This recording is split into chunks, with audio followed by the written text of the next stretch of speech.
In theaters now, and it explores the conflict of how to treat a mathematical genius. When raising a child prodigy, is it best to push the child to her fullest potential or just try to give her a normal childhood? The movie was directed by Madison West grad Mark Webb. Also has another Madison connection maybe you don't know so much about. It's a consultant on the film who also grew up a child genius. He also had a role as, there he is, what else? A math teacher. And here he is in the studio with us tonight. Jordan Ellenberg is a UW math professor. He's also written several books and essays on child prodigies. It's so nice to meet you. Welcome to Live. Thank you guys for having me on. So they called you a child genius, and the facts really seem to bear that out. I understand that you started reading at 2.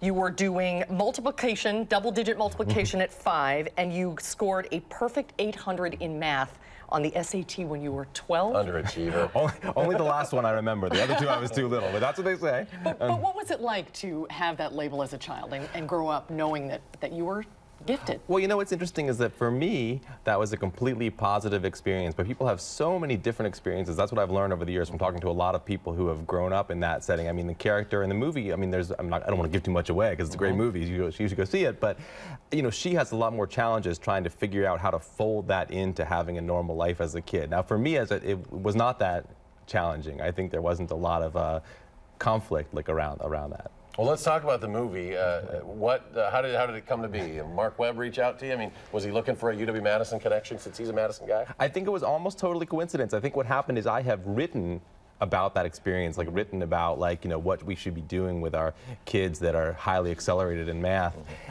He had read an article, I mean, he was doing his research, right? He was working with a movie with this character who went through this and wanted to have some understanding of what this little girl's life would have been like. So he reached out to me, and the producer reached out just to kind of do some research, and then that developed into, well, we're gonna have this big scene with the blackboard. You guys saw a clip. Maybe we should have somebody on the set who can read what's on the blackboard just to make sure everything is kosher, as we go. So, and then I was coming down anyway to the set, and he was like, well, we're filming this scene for the end of the movie where we need a math professor. Why hire an actor? Why not just why don't you just do it? So I did. Plus, you're a genius. You can figure this out. But what was that experience like to be involved in a major motion picture? It must have been thrilling. It was really fun, and to see how it all works. Look, I mean, I'm like a nerdy guy, and I like technical stuff. So to see, the movies, and we've all seen a million movies, but to see the incredible amount of work and the number of people and the number of machines and all the things that go into making that, even 10 seconds of film. I mean, that's probably how long I'm on screen, so don't get too excited for my big debut.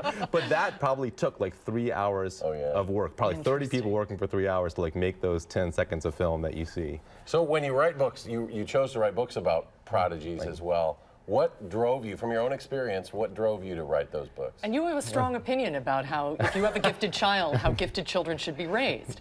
Well, I do, and it's it is a conflict for a lot of parents. How much are you going to push that kid, and how much are you going to kind of let them be, or, and this is an issue in this movie, how much would you actually, suppress? So I'm not in favor of suppressing. I should say that now. I mean, I think the movie comes down to that same point. I think the challenge for a kid who really loves math and is clearly talented and is clearly advanced is to just let them go, but also to make sure they keep that spirit of play. You know what I mean? Because that's really what math is all about for people who do it for life. I think if it becomes a chore, if it becomes something that has very high stakes, where you feel like, oh, I'm longing for the parents' approval, I have to do better and better and better, that's what makes it not fun. And once the fun is leached out of it, then it's gone. And I understand you think that they should get less attention, not more attention, if they really stand out. That's the way I put it in the article. I was kind of trying to pick a fight. Maybe that's a little bit stronger than I would really say. Oh, no, but it is a provocative comment, yeah.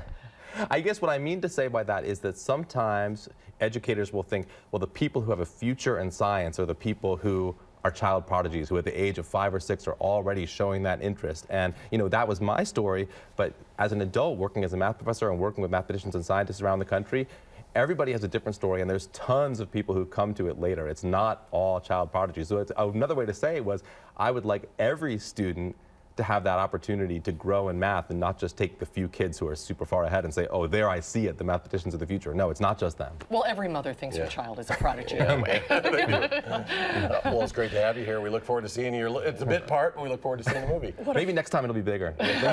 What a fascinating experience. Thanks for sharing it with us today. Thanks, guys. Great to see you.